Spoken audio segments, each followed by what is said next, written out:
Boa noite novamente, gente.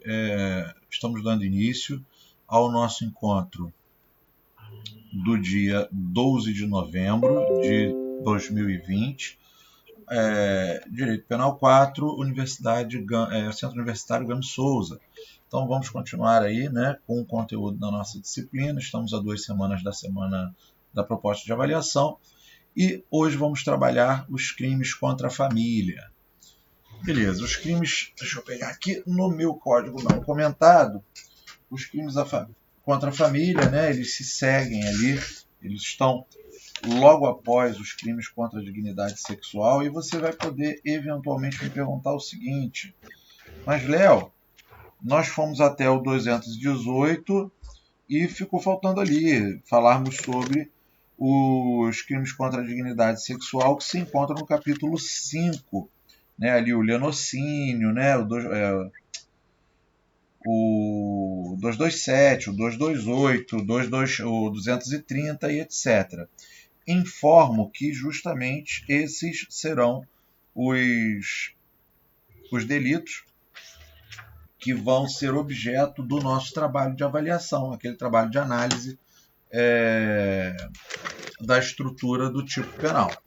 Passando por esse capítulo, que são os capítulos 5 e 6 do título 6, nós chegaremos aqui ao título 7, que são os crimes contra a família, os quais vamos trabalhar hoje. Deixa eu dar uma olhadinha aqui. Beleza, aqui eu fui até o... Vamos ver se a gente consegue falar pelo menos sobre esses 4, 5 tipos penais aí. Vamos lá. 235 é o primeiro dos delitos, que é retratado no título 7 do Código Penal na parte especial. É o delito de bigamia, que, conforme está aí na tela, tem a redação de que contrair alguém sendo casado, novo casamento. Pena, reclusão de 2 a 6 anos. Os parágrafos dão conta de comportamentos que também...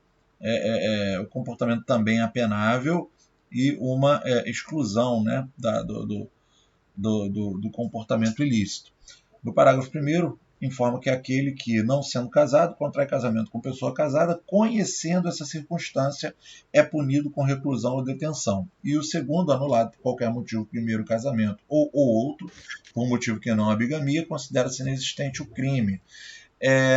A primeira observação que insta a ser feita, né, é que o parágrafo 1º ele coloca aquele que não tem casamento anterior, mas que, entretanto, anue em casar-se com pessoa já casada, em uma posição de possível autor, possível vítima. Por quê? Se comprovado nos autos, esse elemento de cognição prévia sobre as circunstâncias, sobre o estado civil daquele com quem se casa, ele é coautor no crime de bigamia. Se ausente esse elemento subjetivo da cognição prévia, do conhecimento prévio do casamento anterior, se ausente esse elementar, ele passa a ser também vítima no crime de bigamia. Agora, temos que observar, está aqui na próxima tela,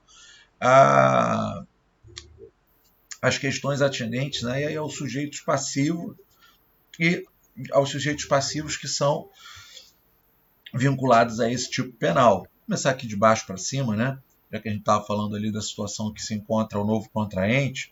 São considerados sujeito passivo pela doutrina o Estado e a família, e, secundariamente, o cônjuge do primeiro casamento e o contraente do segundo, desde que de boa-fé. Se ele não tiver a tal boa-fé mencionada pela doutrina, ou seja, como falei ali no slide anterior, se estiver ausente, se ele tiver, aliás, conhecimento desse elemento, conhecimento prévio, desse elemento subjetivo do conhecimento prévio, ele sairá daqui da condição de sujeito passivo para sujeito ativo na forma do 235, parágrafo 1º. O bem jurídico tutelado pelo crime de bigamia é o interesse do Estado em proteger a organização jurídica matrimonial. Nesse sentido, tutela-se igualmente a organização da família, que é a célula máster da sociedade. É claro que é interesse do Estado, né, a doutrina fala de um modo geral, que a preservação do instituto do casamento ele tem um superinteresse estatal, que o Estado tem uma especial atenção para o Instituto Jurídico do Casamento, que é um instituto formalíssimo, que tem previsão de suas formalidades, de seus requisitos mínimos, seja de idade, seja de relação com a outra pessoa, com outro nubente, ou limitações para com aquele que se quer contrair núpcias, e tem bases e proteções tanto de caráter constitucional quanto familiar, como especialização civil, e por isso também tem especial tutela estatal. Bom, com relação ao sujeito ativo, o sujeito ativo pode ser qualquer pessoa, desde que essa pessoa seja casada previamente e que constitua efetivamente um novo matrimônio. Nós não estamos falando aqui da pessoa casada que busca, que sai de casa, está separado de fato e resolve ter uma nova união de fato com outra pessoa. Por mais que essa união projete-se no tempo, por 10, uma união estável, que é estabelecida por 10, 15 anos, ela não é efetivo casamento. Tá?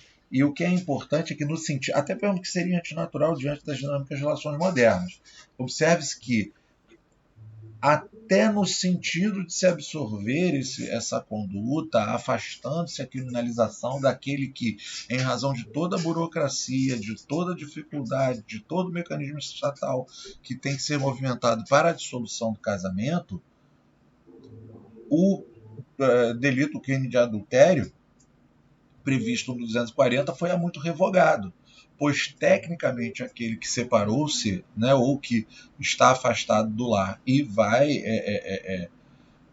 e reunia-se, né, em comunhão afetiva com outrem, tecnicamente poderia estar praticando o adultério, o que, como já comentamos em outra oportunidade, caiu em desuso muito antes de ser revogado. Com relação à adequação típica, a conduta típica consiste em certa pessoa contrair, adquirir, assumir novas núpcias, sendo pressuposto para o delito a existência formal de casamento anterior. Observe-se que essa existência formal de casamento anterior não é simplesmente o casamento religioso. É o casamento anterior observado a formalística do Código Civil. O casamento religioso não tem validade? Claro que o tem. Mas para que ele surta efeitos na esfera civil, ele deve seguir a formalidade para registro dentro dos prazos previstos na legislação civil em vigor. Ou seja, segundo o Código Civil, o casamento só pode ser celebrado através de juiz. Normalmente juiz de paz, mas o Código Civil fala sobre a figura do juiz. E no caso do casamento religioso, este casamento religioso ele terá validade. Parágrafo 1º, salvo engano, do 1514 do Código Civil. Eu coloquei ele mais à frente, na sequência desses slides. Entretanto, este casamento religioso, esse casamento celebrado por líder religioso, ele deverá ser ratificado, deverá ser registrado, seguindo-se as regras do Código Civil. Bom, deixa de existir o crime quando declarado nulo ou anulado o matrimônio anterior ou posterior por razão diversa da bigamia. A bigamia por si dá causa, né, anulação do casamento anterior. Inclusive, precisamos falar sobre isso mais detidamente em tipo penal, que será visto ainda no encontro de hoje, pois existem as figuras das nulidades absolutas e das nulidades relativas com relação ao casamento. E a bigamia, apesar de prevista ser um tipo penal previsto antes de 236, que basicamente relativiza, né, que basicamente criminaliza a conduta de uma pessoa contrair casamento com outrem, ocultando-lhe nulidades relativas, impedimentos, vão estar tratados como impedimentos, mas essas nulidades cíveis relativas, é a figura do 237, que é o conhecimento prévio de impedimento, que vai retratar ali as nulidades absolutas do Código Civil. A bigamia em si, ela vai estar prevista ali no rol de nulidades absolutas que vão complementar o sentido da norma penal tratada no artigo 237, valendo dizer que o 236 e o 237 são normas penais em branco, são os dois próximos artigos que veremos, e eles carecem de complementação legislativa. Bom, se houver ação anulatória do primeiro casamento, a ação penal deverá ser suspensa, pois se trata de questão prejudicial. Ou seja, digamos que o suposto autor do delito de bigamia, aquele que era casado, já é casado, já tem casamento, né? Ele não se divorciou, ele não dissolveu, mas ingressou com ação anulatória. A ação anulatória está correndo. Após a distribuição dessa ação anulatória, ele passa a relacionar-se efetivamente com outra pessoa e, por um motivo qualquer, ele consegue fazer o registro desse casamento. Em teoria, estaríamos diante de um processo de bigamia. Entretanto, a distribuição dessa anulatória cível é anterior à concretização e ao registro do segundo casamento. Considerando que essa anulatória vai ser julgada procedente, seus efeitos serão retroativos à data de seu ajuizamento, logo esvazia-se o objeto do tipo penal da bigamia. Observe-se que, caso a pessoa casada conviva em união estável com outrem, não pratica crime, que foi o que eu mencionei mais ali em cima, pois é elementar do tipo o casamento devidamente registrado, levando a erro direta ou indiretamente o responsável e contaminando os registros do Estado. Bom, por quê? Sem querer adentrar muito na esfera civil, mas sabemos que para que o casamento civil se consolide, determinadas formalidades previstas na legislação civil e processual civil em vigor devem ser atendidas, como o impulsionamento de processo de habilitação ao casamento, que basicamente faz verificação da possibilidade de que aqueles nubentes realmente constituam matrimônio. É como se fosse, aspas, uma espécie de investigação de relação prévia daqueles dois, para verificar se eles não são um tio e uma sobrinha, se não são pessoas que por qualquer motivo estejam tenham essa relação de afeto contaminada pelas circunstâncias que tornariam esse casamento nulo ou anulável pelas condições restritivas da lei civil. Beleza? Vamos lá. Continuando. Consumação. Somente a formal e solene declaração de autoridade pública declarando os casados consuma o matrimônio. Impulsionar o processo de habilitação ao casamento com o uso de documentos falsos, isso é importante. Não caracteriza a bigamia tentada, mas sim outro crime, que é o crime de uso de documento falso. Isso se crime mais grave não constituir, né? Porque a questão ali da falsidade documental está em especial iniciada no 297 do Código Penal, com a confecção de documento público, né, a falsidade de documento público, falsidade documental, a falsidade de documento particular, ou de conteúdo, e por aí vai. Mas, vamos lá.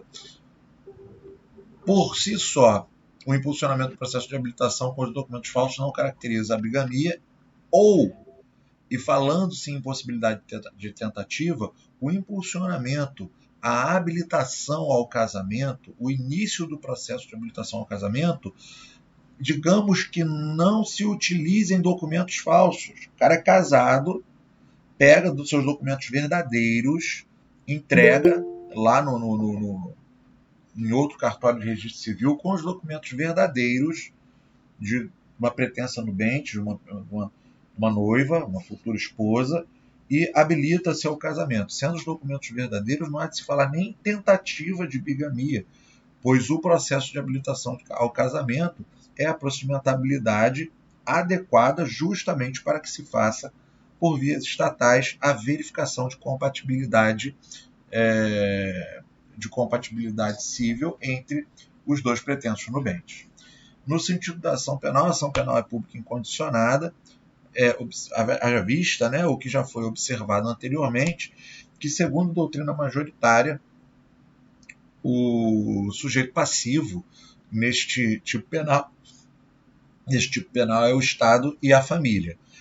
Observemos que alguns autores, e nesse sentido em especial Rogério Greff e o César Bittencourt, mencionam em suas obras que em que pese essa previsão, esse entendimento de que o Estado e a família figurariam ali como especiais interessados na tutela desse bem jurídico, né, como efetivos sujeitos passivos, também o cônjuge, né, não afetado, o cônjuge não autor e aquele novo nubente que desconhece o comportamento, eles seriam maiores interessados nesse comportamento, seria tecnicamente mais adequado que eles figurassem, que passassem a ter uma condição de efetivos ofendidos ou de figurarem numa espécie como sujeitos passivos em mesma linha de importância, em mesma linha de reprobabilidade, de ofensibilidade da conduta que o Estado e a família. Qual é a reflexão que os autores fazem sobre essa composição de ofendidos? Que se nós formos considerar a família como sujeito passivo, deveríamos entender que um parente qualquer que compunha aquela família seria tão ofendido quanto dentro de uma situação de bigamia, aonde o interesse é direto e mais evidente, mais frontal e mais vinculado aos interesses subjetivos e pessoais daquele cônjuge. Eu estou fugindo dessa palavra, por isso eu não, porque eu acho ela não tão adequada para o caso, mas me permitam, para tentar facilitar a compreensão, o principal interessado, o principal ofendido, o principal prejudicado com a conduta da bigamia seria o cônjuge traído. Opa, peraí que tá. Aqui, consegui fazer o acesso. Beleza, vamos avançar? Bom, sigamos para o 236. O 236 trata do induzimento ao erro essencial. E traz em seu bojo a seguinte redação: contrair casamento induzindo em erro essencial o outro contraente ou ocultando-lhe impedimento que não seja casamento anterior. Se o impedimento for casamento anterior, significa que esta pessoa praticou o delito de bigamia, o crime de bigamia, né? Detenção de 6 meses a 2 anos. Eu trouxe aí o parágrafo único, que é importante. Esse 236 cai em prova de exame de ordem até na segunda fase, às vezes, para confecção de peça, tá? Que diz que a ação penal depende de queixa do contraente enganado e não pode ser intentada senão depois de transitar em julgado a sentença que, por motivo de erro ou impedimento, anule o casamento. Ou seja, segundo a doutrina majoritária, o 236 é o único exemplo, a única hipótese dentro do Código Penal onde deverá ser manejada uma ação penal privada personalíssima, significando dizer que se esse interessado vier a falecer e seu filho descobre que aquele casamento, ou seu filho, né, qualquer sucessor dele, descobre que aquele casamento estava contaminado por uma nulidade relativa do Código Civil, que caracterizaria esse induzimento ao erro essencial, mesmo após o trânsito em julgado de uma sentença anulatória, esse sucessor não poderia representar os interesses do decujus com o impulsionamento da ação penal privada. Bom, coloco as observações abaixo, que é um importante tipo penal, pois é o único do CP que é passível de ação penal privada personalíssima. Trata-se ainda de norma penal em branco, segundo parte da doutrina, a parte majoritária, pois carece de complementação para a caracterização do que seja o erro essencial com relação ao casamento, e a resposta para esses questionamentos é encontrada no Código Civil, no artigo 1557, vou espelhar na próxima. Por que, segundo doutrina majoritária? Porque parte da doutrina é minoritária, por motivos que acho que entendo, né, quem sou eu para criticar, mas que entendo bastante, adequados e razoáveis dentro do... Oi? É, professor, na esfera civil cabe danos morais, né, para a parte extraída, né? Se a questão dos danos morais para aquele que é vítima de adultério, deixa eu voltar para cá, a questão dos danos morais para vítima, olha, até o vício de linguagem, né?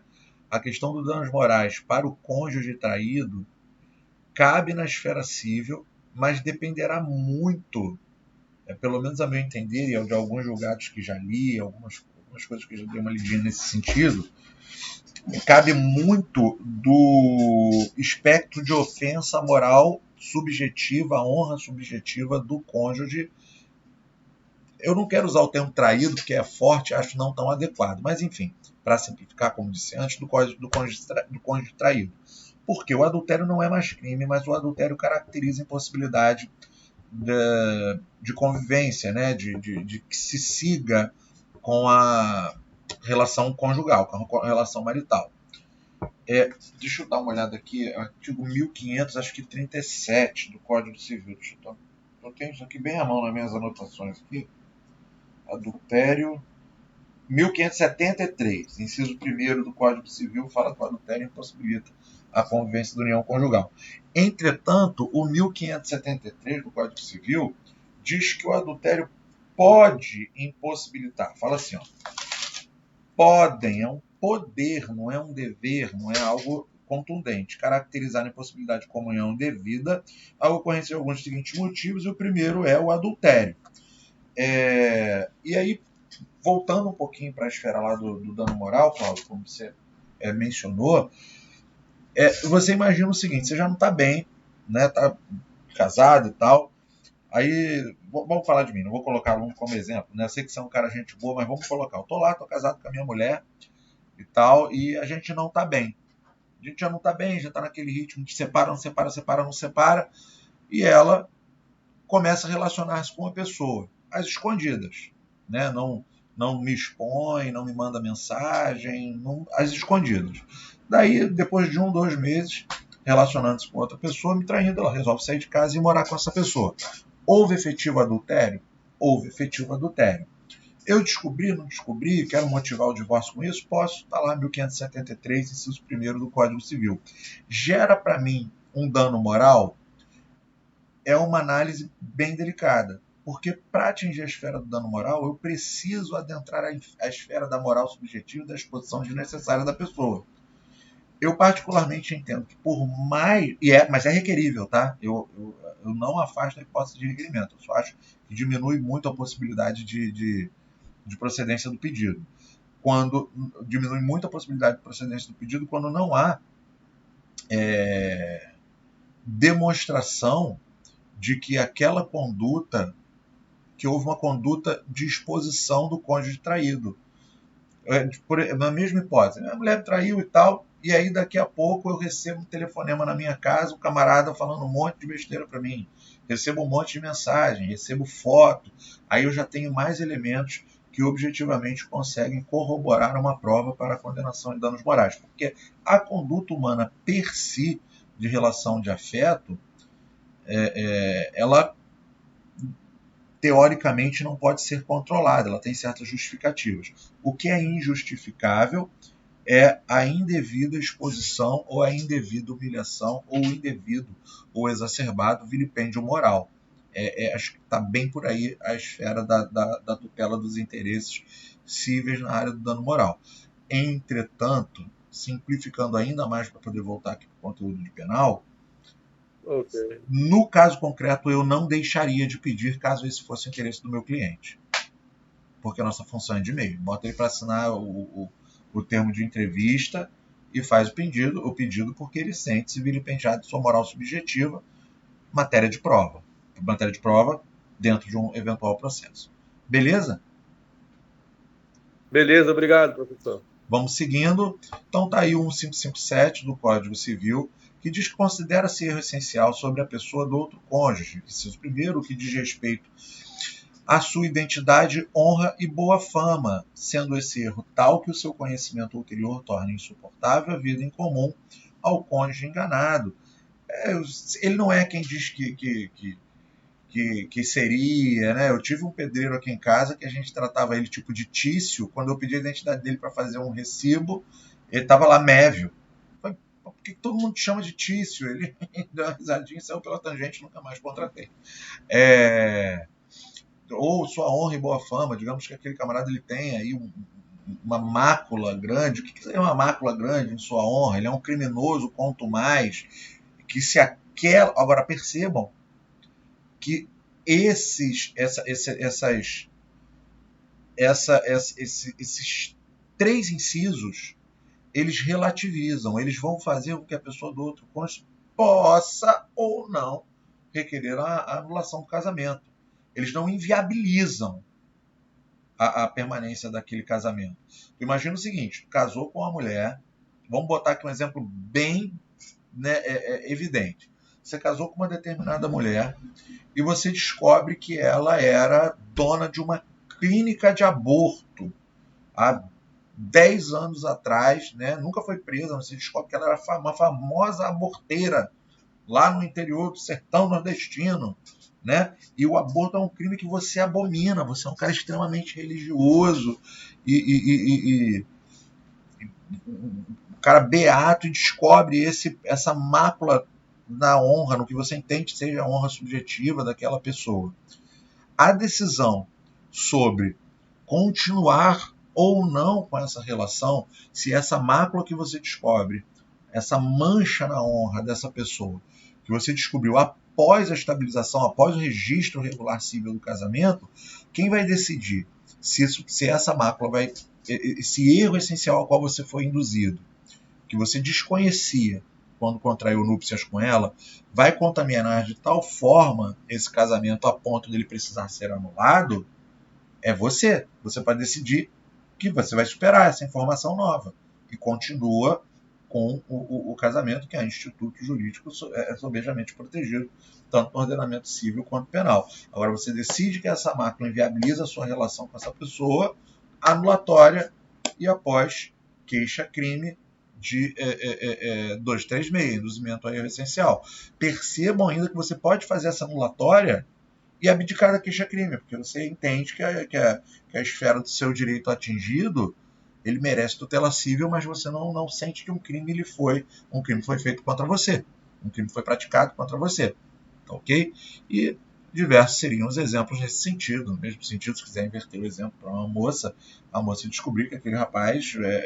eu estou fugindo do exemplo crime porque ele é um inciso 2, mas a moça descobre que aquele rapaz era um famoso aliciador de menores que nunca foi preso, mas era uma pessoa que tem uma mancha moral muito grande, né, incompatível com com suas questões subjetivas, sem que se o conhecesse, se conhecesse essa mácula moral, essa mácula de identidade ou de boa fama, e são conceitos subjetivos, não contrairia núpcias. Vamos lá.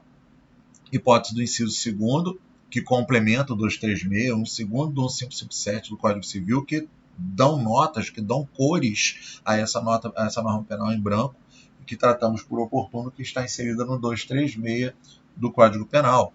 A ignorância de crime anterior ao casamento, que por sua natureza torna insuportável a vida conjugal. Aí tranquilo. Aí você pensa que o camarada contraiu núpcias com uma médica que já foi condenada por aborto provocado em gestante com ou sem o seu consentimento, e aí o camarada abomina esse tipo de conduta criminógena, ou que uma moça de repente casou-se com um rapaz e só após o casamento descobre que ele já foi condenado por tráfico de drogas ou por latrocínio, por algum crime que ela entenda, né, que contamine, que macule, né, aquela relação de maneira aviltante. Então, a hipótese do inciso 2º é a mais tranquila. E a hipótese do inciso 3º, que particularmente eu coloquei até por minha conta, esse númerozinho 1 aqui, esse númerozinho 2, porque daqui para lá poderia ser outro inciso, que só traz uma confusãozinha para a gente. Mas vamos lá, ignorância anterior ao casamento de defeito físico irremediável que não caracterize deficiência física. Pronto. Tá? Não estamos falando daquele camarada que falta uma perna, da moça que falta uma mão, ou que puxa da perna, que não estou falando do manco, estou falando, não caracteriza deficiência física. O que seria esse defeito físico irremediável? Bom, a doutrina clássica, gente, e aí não faço minhas essas palavras, a doutrina clássica ela menciona como exemplo o caso do hermafroditismo, que é um defeito físico, é uma a normalidade talvez tenha um tom preconceituoso, mas entendam bem, ele é uma característica física que foge à normalidade do que seria a compleição física humana.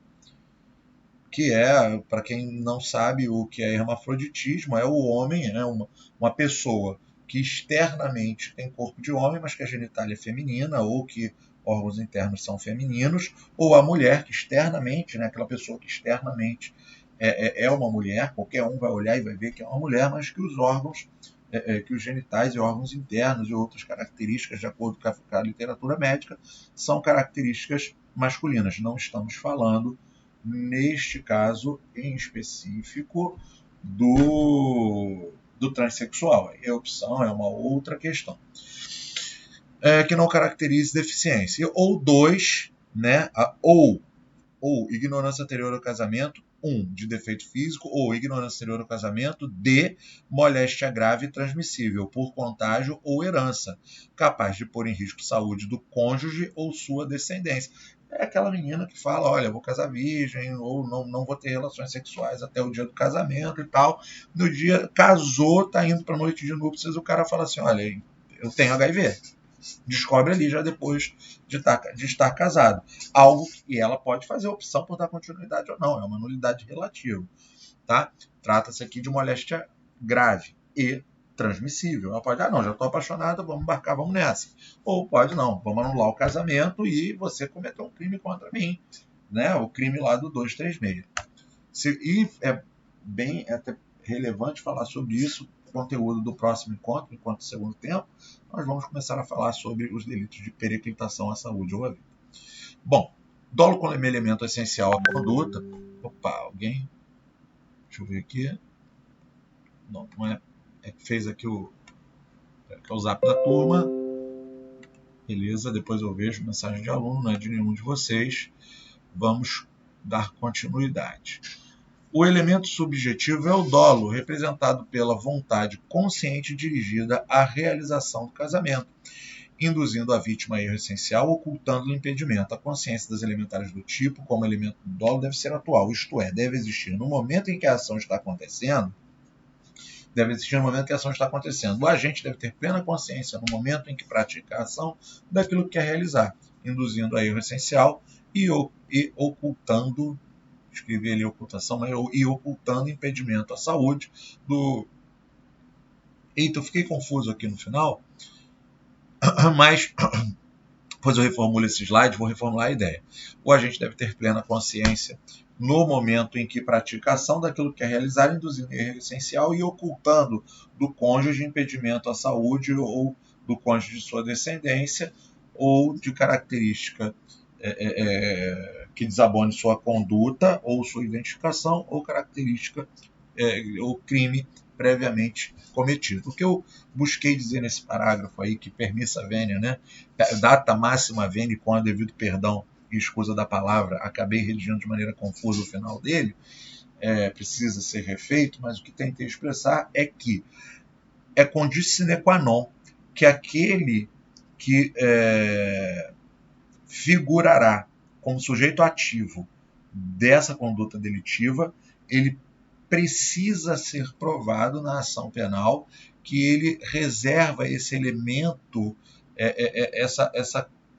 esse dolo dirigido a casar-se com aquela pessoa, mas não só em casar-se com aquela pessoa, mas que ele tenha plena consciência de que somente se casaria com aquela pessoa somente anuiria em casar-se com ele, se desconhecesse este erro essencial que ele dolosamente ocultou de sua noiva, daquele com quem resolve contrair núpcias. Beleza? Simplificando, o autor da conduta ele tem que ter o dolo em e ciência que o casamento só se realizará porque ele ocultou este tal erro essencial. Pelo menos ele precisa ter a crença sincera disto.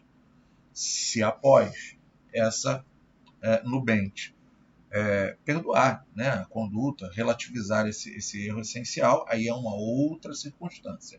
Mas para a caracterização como elementar do tipo, esse dolo da necessidade de ocultar o erro essencial deve existir e ser provado. Bom, sigamos. Deixa eu ver aqui onde é que eu estou. Tá seguindo. Hoje está tranquilo. A hora está passando rápido. Deixa eu ver. Bom, já andamos aqui 40 minutos. Está passando relativamente rápido. Vamos lá para tentar segurar pouco vocês. Bom, 237, contrair casamento conhecendo a existência de impedimento que lhe cause nulidade absoluta. Aí os dois estão no barco, tá? Você contrai casamento com determinada pessoa, estamos falando aí de duas pessoas solteiras ou em situações, duas pessoas não casadas.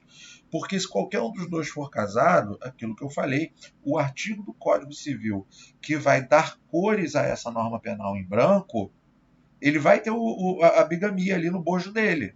Mas se esse impedimento que causa nulidade absoluta for a bigamia, a prática não é do 237, é a prática do 235.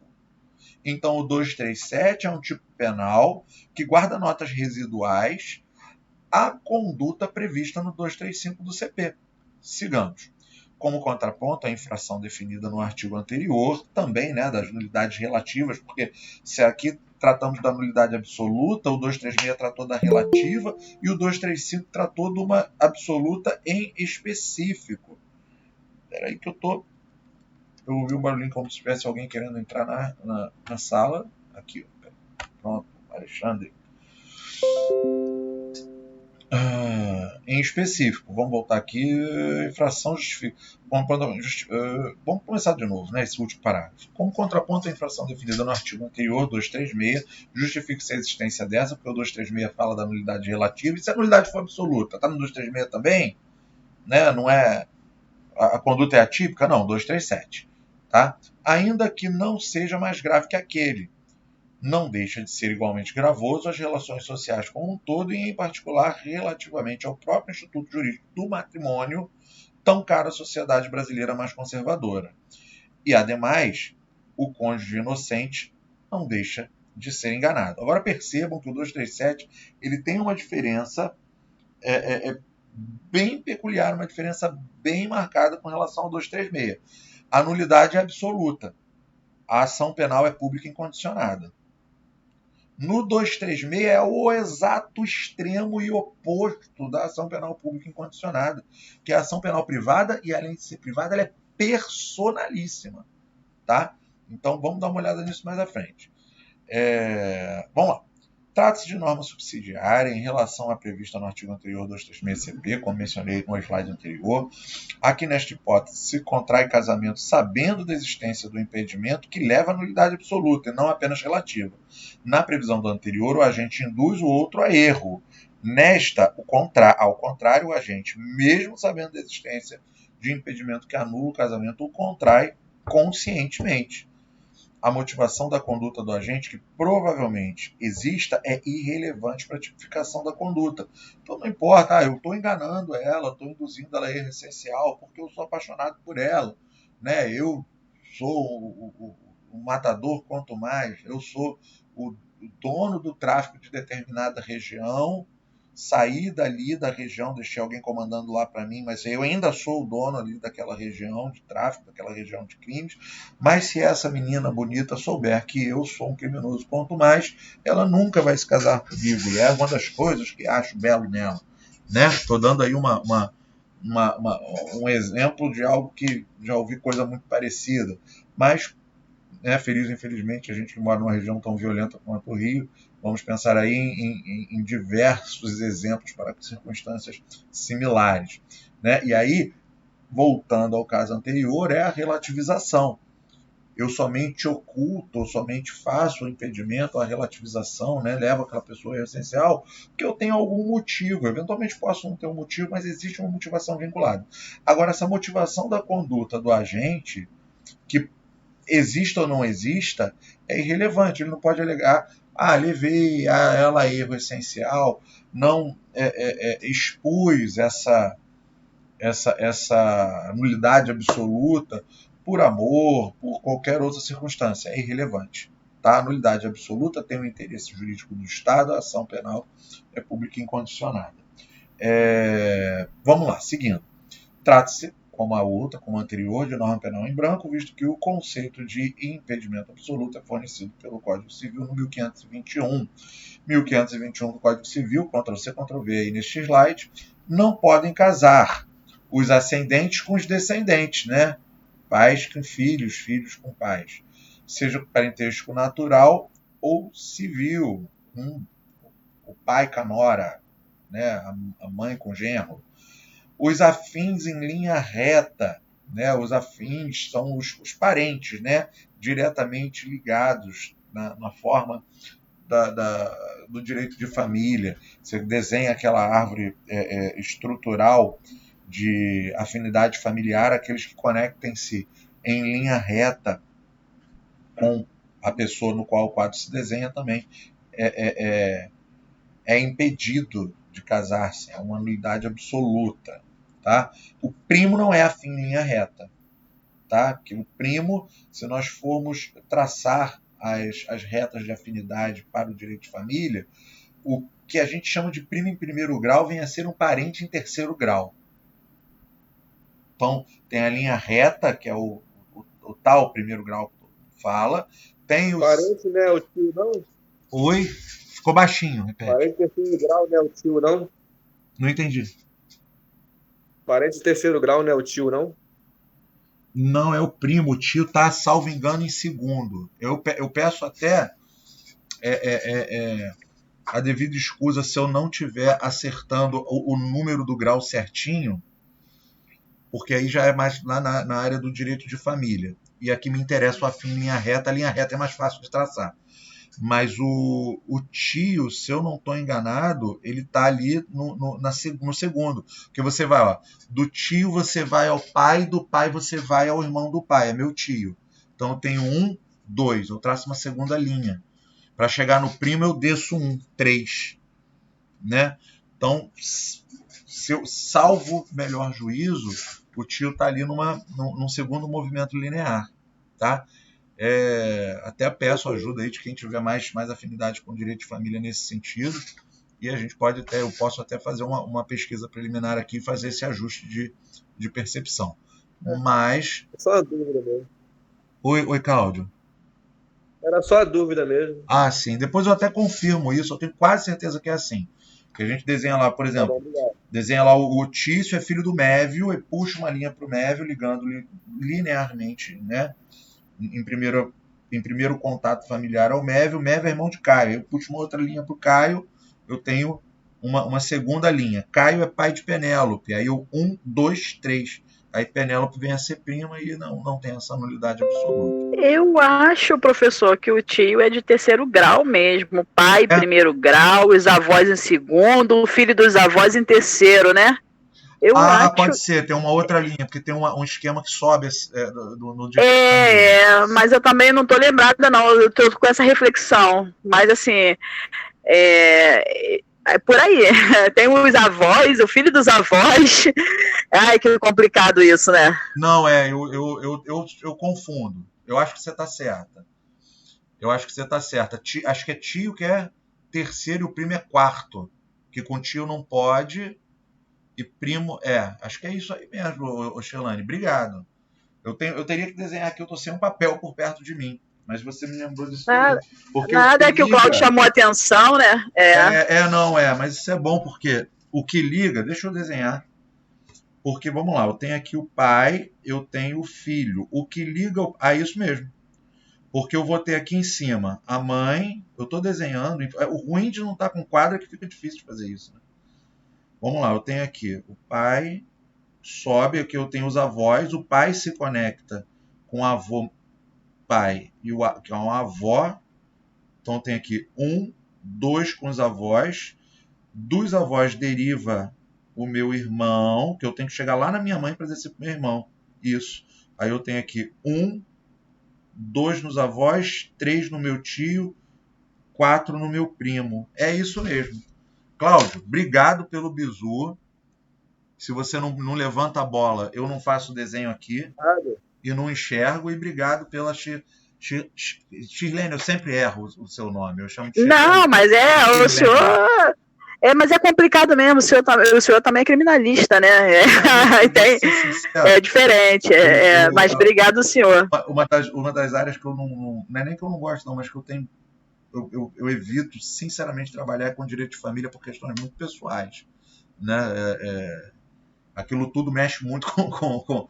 E aí peço a vênia, né? Porque quando a gente é profissional, a gente não tem que ter muito essas percepções, mas particularmente nunca dei aula de família, também não pretendo dar, porque toda aquela questão de direito de família mexe muito com a minha parte emocional também. Né? Então eu às vezes eu me equivoco com relação a essas percepções do direito de família, que é uma área que eu pouco leio também sobre ela, muito pouco.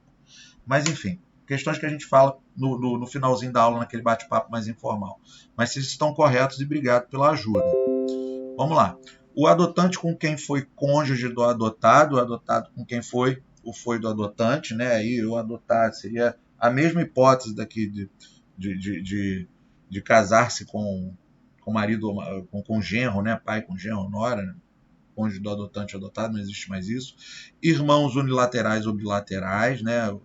Meu meio-irmão ou meu irmão inteiro, como a gente fala no popular, e os demais colaterais até... aqui a resposta, né? Até terceiro grau, inclusive, né? Que chega aqui até o tio. Até o tio não pode, primo já pode, porque está lá no quarto grau. O adotado com o filho do adotante, né? O equivalente a um neto, né? Pessoas casadas, e aí a hipótese das pessoas casadas, nós estaríamos aí diante daquela hipótese de bigamia. Se for pessoa casada, vai estar no 235.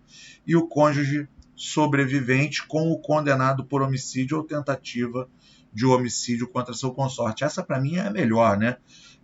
O cônjuge sobrevivente com o condenado por homicídio ou tentativa de homicídio contra seu consorte. Eu estou saindo com a mulher é casada, eu estou com ciúme e mato o marido dela pensando que vou casar com ela. Não posso, né? Inciso 7º do 1521. Vai ter uma união estável. Vamos lá. Deixa eu ver aqui. Dá pra gente avançar? Só 238, 239. Eu seguro vocês um pouquinho só depois da aula. Eu sei que vocês vão ter paciência. A gente fecha o material de hoje. Atribuir-se falsamente a autoridade para a celebração de casamento é passar-se por autoridade que possa celebrar casamento. E aí também nós precisaremos tomar emprestado disposições do Código Civil para entender quem é essa autoridade de celebração para a celebração do casamento. Pena de 1 a 3 anos se o fato não constitui crime mais grave. Trata-se inegavelmente de infração mais grave que as duas anteriores, pois ambos os nubentes são fraudados em suas expectativas, além de representar verdadeira usurpação de função pública e o interesse premente do Estado, enganando a todos, inclusive os padrinhos, os convidados, os noivos, mesmo sem visar a oferir vantagens de qualquer natureza.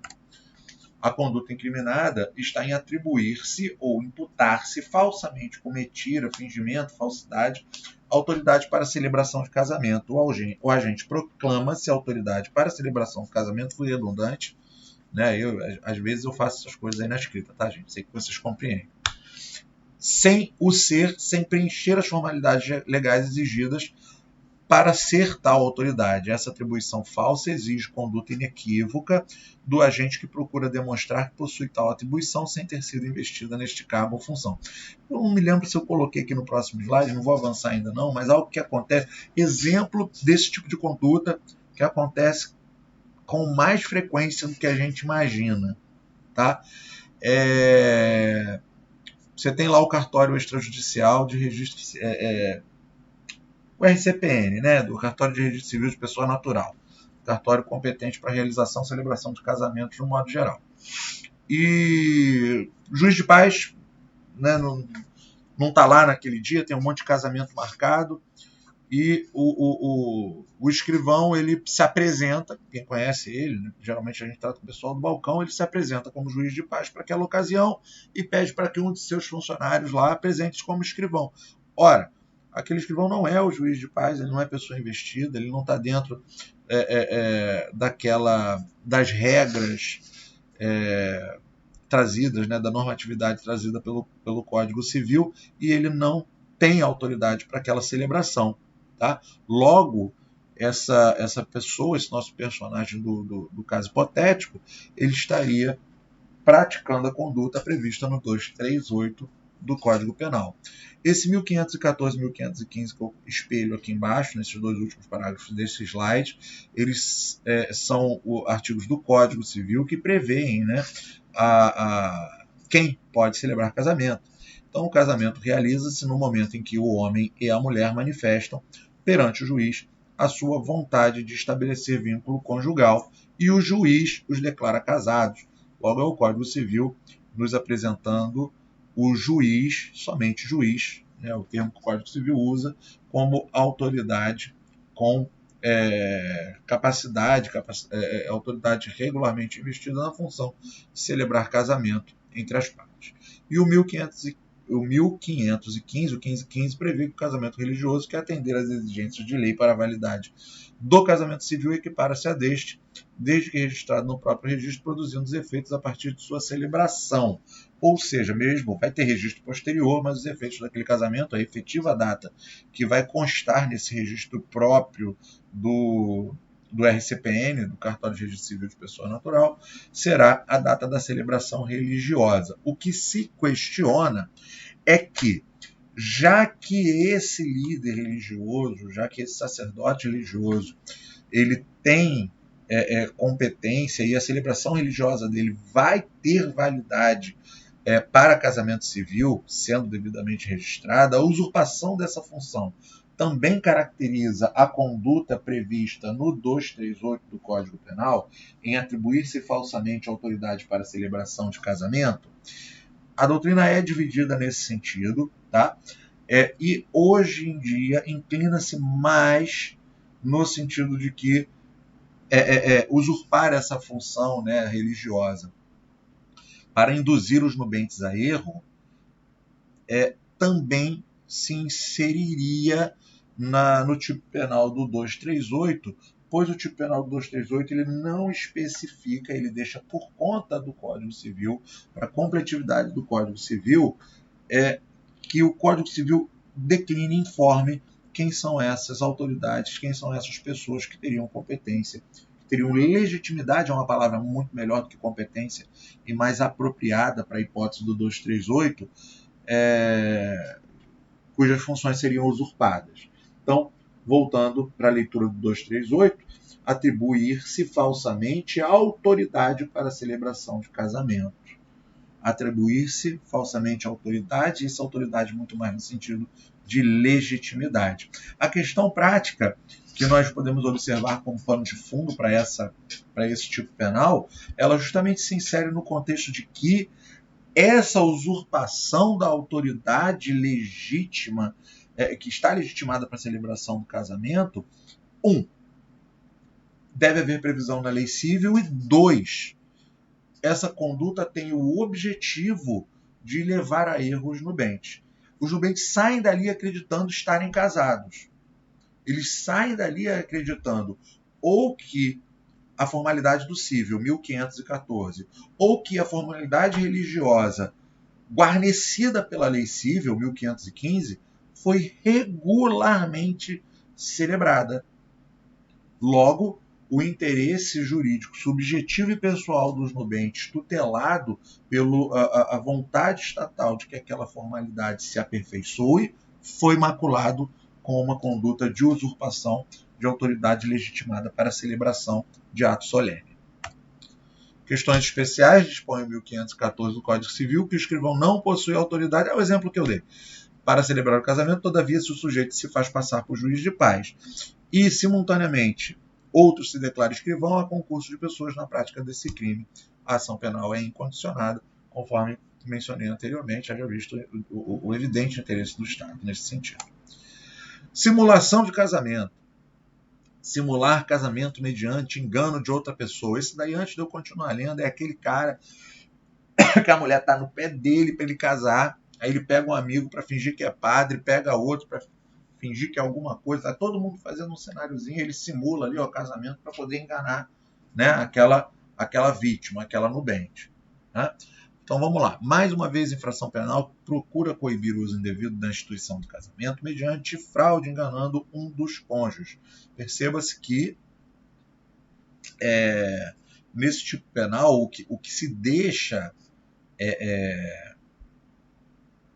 o que se deixa ali residual é que um dos cônjuges tem conhecimento da conduta na sua íntegra, embora no atual estágio da civilização se imagine difícil de configurar. É figurar como contraente do matrimônio numa farsa que resulte para o outro contraente a convicção de que está realmente se casando.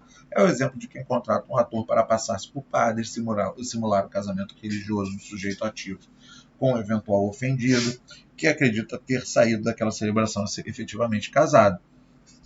Se após essa simulação de casamento, né, surgir uma certidão falsa que dá conta do suposto registro de casamento, e isso, quando acontece simulação de casamento, essa certidão falsa aparece, normalmente essa certidão falsa aparece na hora que termina ali a celebração do casamento, e estaremos diante também a celebração do casamento simulado, também em concurso material de um dos tipos de falsidade documental, ideológica ou de uso do documento falso 297 e seguinte do Código Penal. A ação será pública incondicionada, evidente o interesse do Estado nisto. Bom, galera, com isso fomos aí, falamos sobre os delitos dos crimes contra a família. O próximo artigo que estaria espelhado no Código Penal seria o 240, que é o revogado adultério, que já foi comentado em mais de uma oportunidade. Beleza? Me deem um minuto, vou encerrar a gravação para a gente poder fazer o bate-papo final.